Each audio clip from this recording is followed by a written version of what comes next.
क्या बोलते हैं? ग्राम सिंह, गांव का शेर। तो कभी कभी म्युनिसिपालिटी वाले उनको पकड़ लेते हैं, लेकिन अगर किसी ग्राम सिंह के गले में फंदा बंधा हो उसको छोड़ देते हैं, बोले कि किसी का पालतू है, इसको छोड़ दो। ठीक वैसे भैया यम के दूत घूमते रहते हैं हम सबको पकड़ने के लिए, लेकिन जैसे ही यमदूत देखते हैं, अरे गले में कंठी माला है, सिर पर तिलक लगा है, चोटी है, धोती है, बोले जरूर ठाकुर जी का, इसको मत पकड़ो, इसको यहीं छोड़ दो, इसको मत पकड़ो। इसलिए भैया दोनों तरफ से अपना कल्याण होगा। हम हिंदू राष्ट्र के भी हो जाएंगे, तिलक आदि लगाएंगे तो, और आध्यात्मिक स्तर पर भी ठाकुर जी के हो जाएंगे। अपने स्वरूप को सत्संगी बनाओ।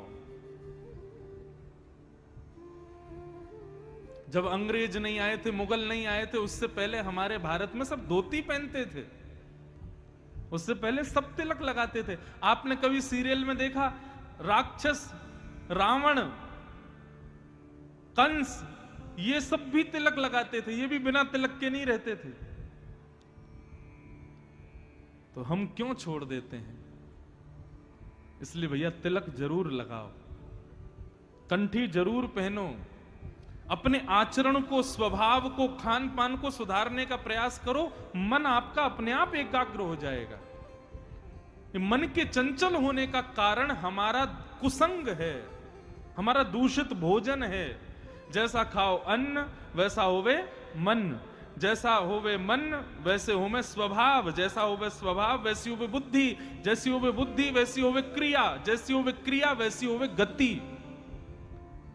हमारी गति निर्भर करती है हमारे अन्न के ऊपर। इसलिए अन्न को सुधारो। और अन्न को सुधारने का सबसे बढ़िया तरीका क्या है पता है? घर में खाना बन रहा है ऐसा बोलना बंद करो। क्या बन रहा है? बोले भोजन बन रहा है। किसके लिए बन रहा है? बेटा के लिए, बेटी के लिए, हमारे ठाकुर जी के लिए बन रहा है। और ठाकुर जी के लिए बन रहा है तो ठाकुर जी के भोजन में फिर प्याज लहसुन नहीं डालना चाहिए। आप विश्वास मानिए, भगवान का भोजन आप इन दो चीजों के परहेज करके लगाओगे और फिर उसको पाओगे, अपने आप देखोगे कि मन आपका शांत होने लग जाएगा, मन आपका स्थिर होने लग जाएगा, मन में एकाग्रता प्रकट होने लग जाएगी। अब कहां तक कहें? देखो, प्याज लहसुन खाने से आपको कोई घनघोर पाप लग जाएगा, नरक में चले जाओगे, ऐसा नहीं है। लेकिन हां, प्याज और लहसुन जो है ये तामसिक होते हैं और इनका सेवन करने से मन जो है वो विचलित रहता है, बुद्धि जो है उसमें नकारात्मक विचार आते रहते हैं, इसलिए इनका सेवन नहीं करना चाहिए। और सबसे बड़ी बात है भैया, हमारे ठाकुर जी को भोग नहीं लगता तो हम क्यों पाए? गीता में भगवान कहते हैं, मेरे को बिना भोग लगाए व्यक्ति जब भोजन करता है तो भुंग्यते त्वघम पापात, वो अपना पाप खा रहा है। भगवान कोई हमारी रोटी खा तो जाते नहीं है। भगवान कोई ऐसा तो नहीं कि आपने रोटी दाल चावल रखे तो पूरी प्लेट साफ हो गई। ठाकुर जी तो केवल भोजन पर दृष्टि डाल के उसको शुद्ध करते हैं ताकि हमारे खाने योग्य वो हो जाए। सत्संग के बहुत स्वरूप हैं, सत्संग के बहुत पहलू हैं बंधुओं, उनको अपनाना प्रारंभ करो। और सबसे बड़ी बात है, अंतःकरण से शुरू करो।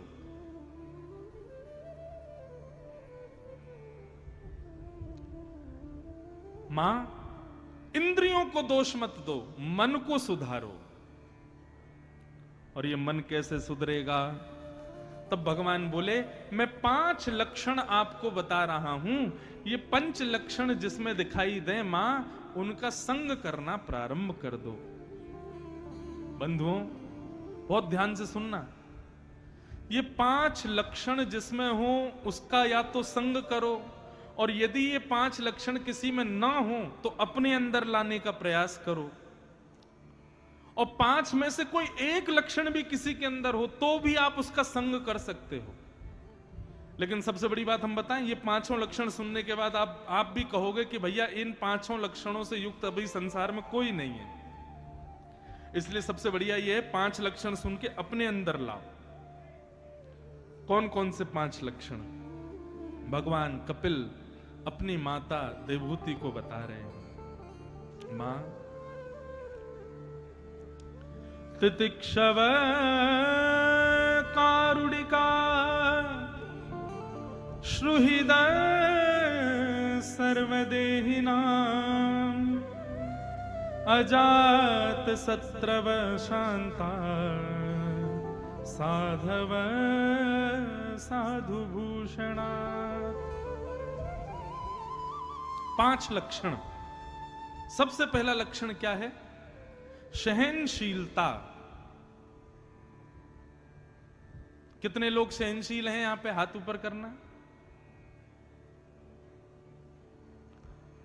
मुश्किल से 4-5 लोगों ने हाथ खड़े किए। ये बात तो देखो ताली बजाने वाली है कि आप लोगों ने सत्य बताया।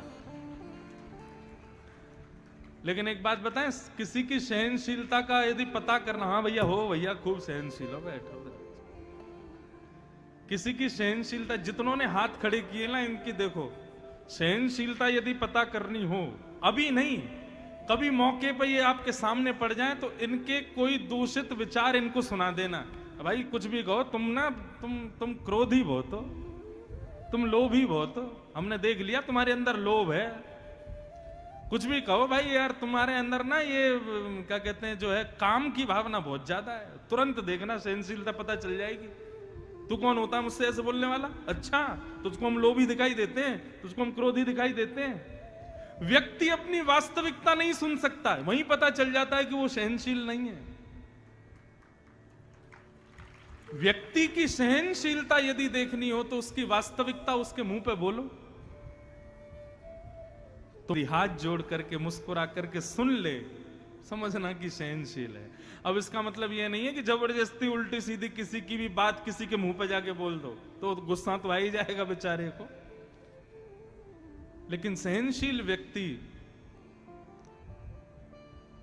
उसकी वास्तविकता बताओ या उससे गलत बोलो, उसके हृदय पर उसका कोई प्रभाव नहीं होता।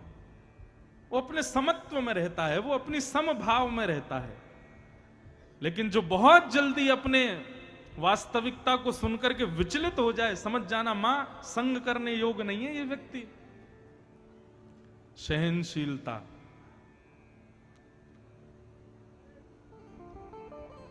सहनशीलता। सबसे प्रिय संसार में क्या होता है? अपना सम्मान, अपना मान, अपनी प्रतिष्ठा।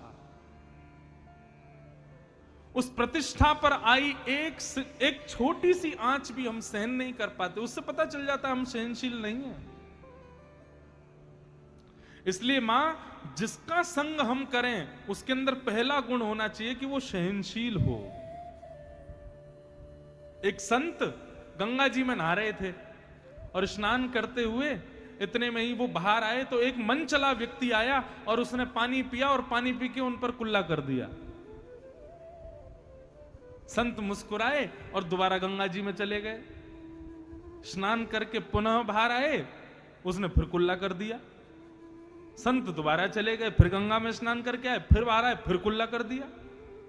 लेकिन संत के हृदय को जरा भी ठेस नहीं पहुंची। वो चौथी बार फिर गए, स्नान करके बाहर आए तो जो बार बार पानी उन पर फेंक रहा था, उस व्यक्ति को थोड़ा अटपटा लगा। बोले मैं इतने इनके साथ में बुरा कर रहा हूं, इनको गुस्सा ही नहीं आ रहा। अब की बार वो बाहर आए तो उन्होंने चरण पकड़ लिए। बोले महाराज जी, मैंने आपके ऊपर इतना कुल्ला किया, लेकिन आपने बिना क्रोध किए बार बार गंगा में स्नान किया, मैं आपके चरण पकड़ता हूं। महात्मा ने उसको उठाया, उसके चरण में गिर गए। बोले तू मेरे चरण मत पकड़, मैं तेरे चरण पकड़ता हूं। बोले आप क्यों प्रणाम कर रहे हो? मैं तो आपका अपमान कर रहा था, फिर क्यों प्रणाम कर रहे हो? संत ने कहा, बोले हर बार तो मैं एक ही डुबकी लगाता था, आज तेरी वजह से 4-4 डुबकी लगाई मैंने। हर बार तो मैं गंगा जी में एक ही बार प्रवेश करता था, आज तेरी वजह से गंगा मैया ने अपनी गोद में 4 बार मुझे खिलाया है। इसलिए भैया धन्य है, तू आ गया, तेरी वजह से गंगा जी का बार बार आस्वादन हुआ। इसे कहते हैं सहनशीलता। सुनने में बड़ी अच्छी लग रही है, लेकिन करने में उतनी ही कठिन है। बंधु, सहनशील बनो। और हम दावे से कह सकते हैं, भैया घाट घाट के पानी पिए हमने, दुनिया भर में कथा करते हैं, व्यक्ति के अंदर सहनशीलता का 100 भी नहीं होता, बिल्कुल सहनशील नहीं है आज का प्राणी। और हम औरों की क्या कहें, हमारे अंदर भी कहीं ना कहीं ये दुर्गुण होगा कि हम भी सहनशील नहीं है, लेकिन प्रयास करते हैं फिर भी बने। अब आपको क्या लगता है, हजारों लोग कथा सुनते हैं, सब प्रेमी करते हैं? कई लोगों के खत आते हैं, उसमें खूब बढ़िया बढ़िया प्रेमी बातें भी होती हैं। महाराज जी आप कथा ऐसी करते हो, आप तो यूं बोलते हो, आप तो ऐसे कर देते हो, आप तो बार बार अपने बालों पे हाथ फेरते हो। लोग बाग बुराई भी करते हैं तो सहन करना पड़ता है। जरूरी थोड़ी है हजारों लोग सब प्रेम करने वाले ही आते हैं कथा में, 2-4 लोग ऐसे भी आते हैं। लेकिन गोस्वामी तुलसीदास जी कहते हैं, निंदक नियरे राखिए, निंदकों को सदा पास रखो।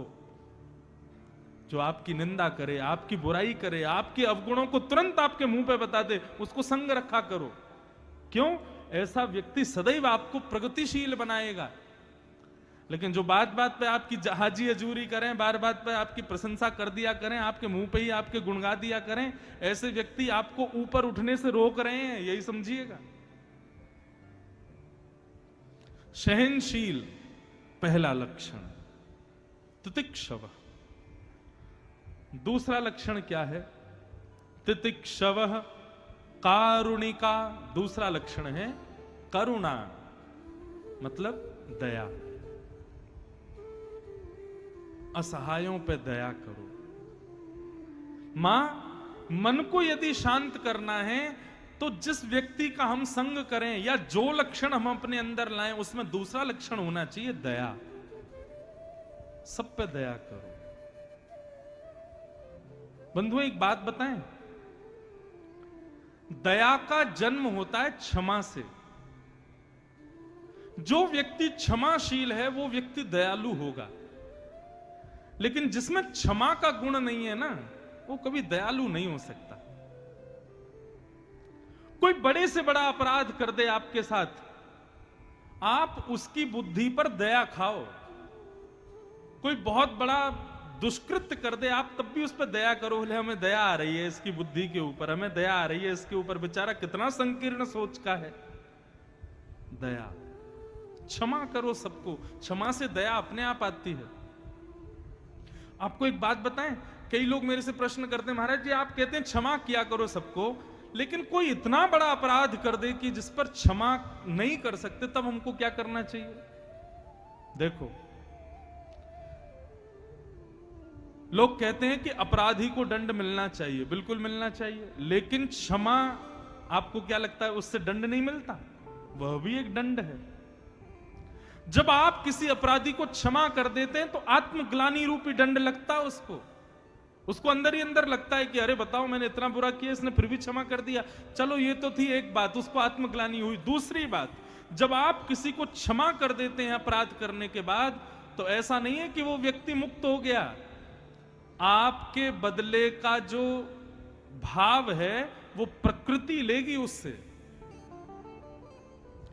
लोग कहते हैं ना, अब भैया हम तो कुछ कहेंगे नहीं, ऊपर वाला सब देख रहा है, अपने आप होगा।